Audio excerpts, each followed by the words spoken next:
আমাদের ডিজিটাল পাঠশালায় তোমাদের সবাইকে অনেক স্বাগতম। আজকে আমি তোমাদের সাথে আলোচনা করব নবম শ্রেণীর ডিজিটাল প্রযুক্তি বইয়ের তোমাদের যে প্রথম অধ্যায়টি রয়েছে সেটির যে শিখন অভিজ্ঞতা ১ ডিজিটাল আগামীর প্রস্তুতির ৬ নম্বর যে সেশনটি আমার উপাত্তের গ্রাফ তৈরি। আজকে মূলত আমি তোমাদেরকে পাওয়ার পয়েন্টে এই গ্রাফটি তৈরি করে দেখাবো। চলো তাহলে শুরু করি। আমাদের আজকের সেশনের কাজ শুধু আমার নিয়ে আসা উপাত্তগুলোকে সমন্বয় করে একটি গ্রাফ তৈরি করা। শ্রেণীকক্ষের সবাইকে সহযোগিতার মাধ্যমে গ্রাফগুলো তৈরি করে নিব। প্রয়োজনে শ্রেণী সময়ের পর শিক্ষকের তত্ত্বাবধানে কাজটি করতে পারবো। তাহলে দেখো, আমরা কিন্তু ডেটা ভিজুয়ালাইজেশনের কাজ প্রেজেন্টেশন সফটওয়্যারেও তৈরি করতে পারি। মেনু বারের ইনসার্ট বাটন থেকে চার্ট অপশনে গেলে খুঁজে পাবো, তবে এক্ষেত্রে আমার ডেটা আগে থেকে তৈরি থাকতে হবে। এখন আমরা তাহলে কি পাওয়ার পয়েন্ট গ্রাফ তৈরি করতে হলে প্রথমে আমাদের যে পাওয়ার পয়েন্ট সফটওয়্যারটি রয়েছে সেটি ওপেন করতে হবে। এরপর আমরা এখান থেকে একটি ব্ল্যাঙ্ক প্রেজেন্টেশন ওপেন করব। এরপর নিউ স্লাইডে গিয়ে আমরা পুরোপুরি ব্ল্যাঙ্ক একটি পেজ নিয়ে নিলাম, আর এখানেই আমরা আমাদের চার্টটি করব।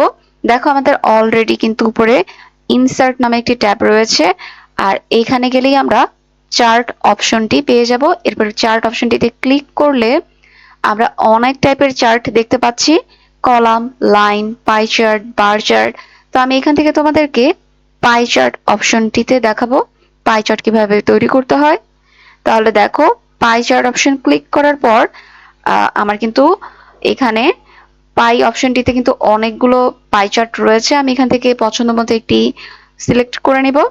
এরপর ওকে অপশনটিতে ক্লিক করব।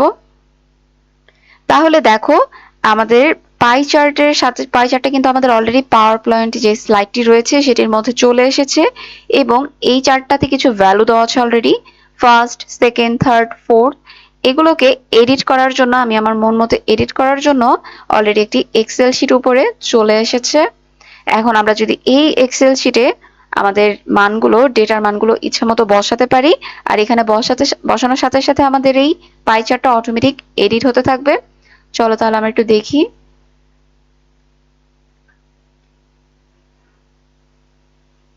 এখানে আমি একজন স্টুডেন্টের কিছু সাবজেক্টের, দেখো স্টুডেন্ট লেখার সাথে সাথে কিন্তু আমাদের পাই চার্টে অলরেডি এডিট হয়ে গিয়েছে।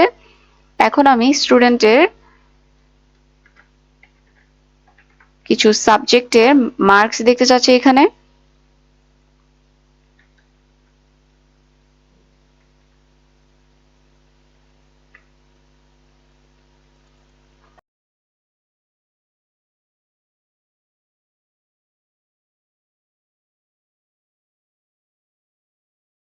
এইভাবে করে তোমরা কিন্তু দেখো, আমার পাই চার্টটা কিন্তু সবসময় আপডেট হতে যাচ্ছে। সবগুলা ভ্যালু ইনসার্ট করার সাথে সাথে অটোমেটিক কিন্তু আমি এখানে কিছু করা লাগছে না, এটি এডিট হয়ে যাচ্ছে।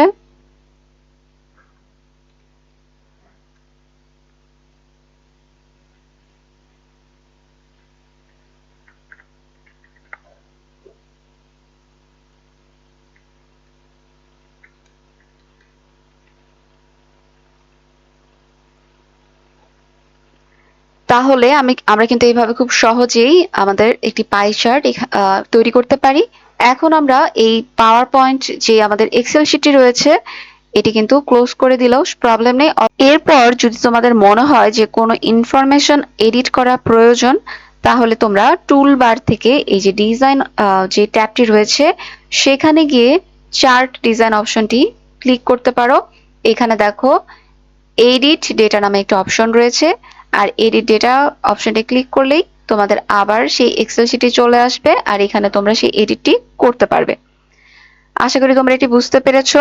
তোমরা চাইলে একইভাবে কিন্তু যে কলাম চার্ট রয়েছে সেটিও বানাতে পারো। আমি তোমাদেরকে একটু দেখিয়ে দিচ্ছি। তাহলে প্রথমে আমি একটি নিউ স্লাইড নিয়ে নিলাম, স্লাইডটি সম্পূর্ণ ব্ল্যাঙ্ক হতে হবে। এরপর ইনসার্ট ট্যাবে গিয়ে আমি চার্ট অপশনটি ক্লিক করে নিলাম। এবার আমি এখান থেকে সিলেক্ট করব কলাম অপশনটি। এরপর ওকে সিলেক্ট করে দিলেই আমার কলাম চার্টটি কিন্তু অলরেডি আমার স্লাইডে চলে এসেছে। এখন আমি দেখতে চাচ্ছি কিছু স্টুডেন্টের তোমার অ্যাটেন্ডেন্স আর অ্যাবসেন্সের যে তালিকাটি সেটি। তাহলে আমার এখানে দেখো 2টা কলাম হলেই হয়ে যাচ্ছে। তাহলে আমি যে ডি নাম্বার কলামটি এটি ডিলিট করে দিচ্ছি। তাহলে এখন আমি সিরিজ 1টা কেটে দিয়ে লিখব অ্যাটেন্ডেন্স।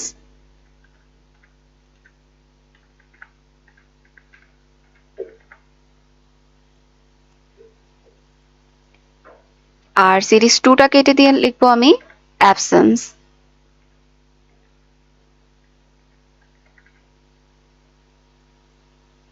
এইবার ক্যাটাগরি 1 না লিখে আমি এখানে লিখবো স্টুডেন্ট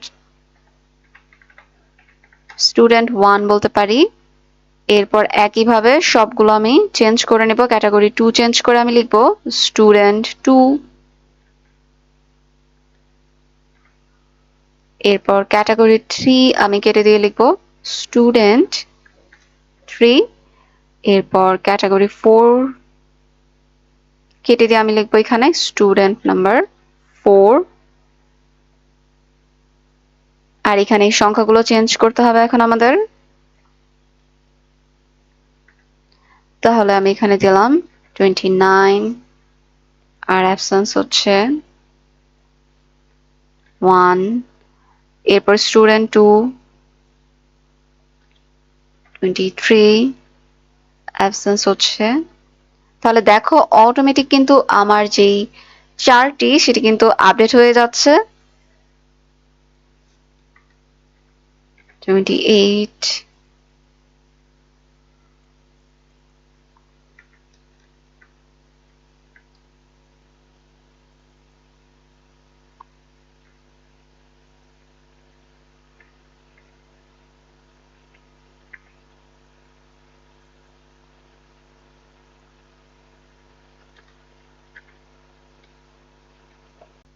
তাহলে তোমরা দেখতে পাচ্ছ যে আমি 4 জন স্টুডেন্টের অ্যাটেন্ডেন্সের আর অ্যাবসেন্সের কি একটি চার্ট বানিয়েছি, আর এই চার্টটিকে বলে কলাম চার্ট। আশা করি আজকের সেশনটি তোমরা বুঝতে পেরেছো। আর তোমরা চাইলে কিন্তু এর আগের ভিডিওগুলো আমার চ্যানেলে গিয়ে দেখতে পারো। আমার চ্যানেলের নাম হলো আমাদের ডিজিটাল পাঠশালা। আর এখানে প্লে লিস্টে গেলেই তোমরা নবম শ্রেণীর যে তোমাদের বিষয়গুলো রয়েছে সেগুলোর আলাদা আলাদা প্লে লিস্ট পেয়ে যাবে। আর অবশ্যই চ্যানেলটি সাবস্ক্রাইব করে বেল আইকনটি ক্লিক করে রাখবে। আর আমি কিন্তু তোমাদের সাথে এর পরবর্তী সেশনে তোমাদের সেশন নাম্বার 7 আমাদের লেখার কপিরাইট নিশ্চিত করি এটি নিয়ে ডিসকাস করব।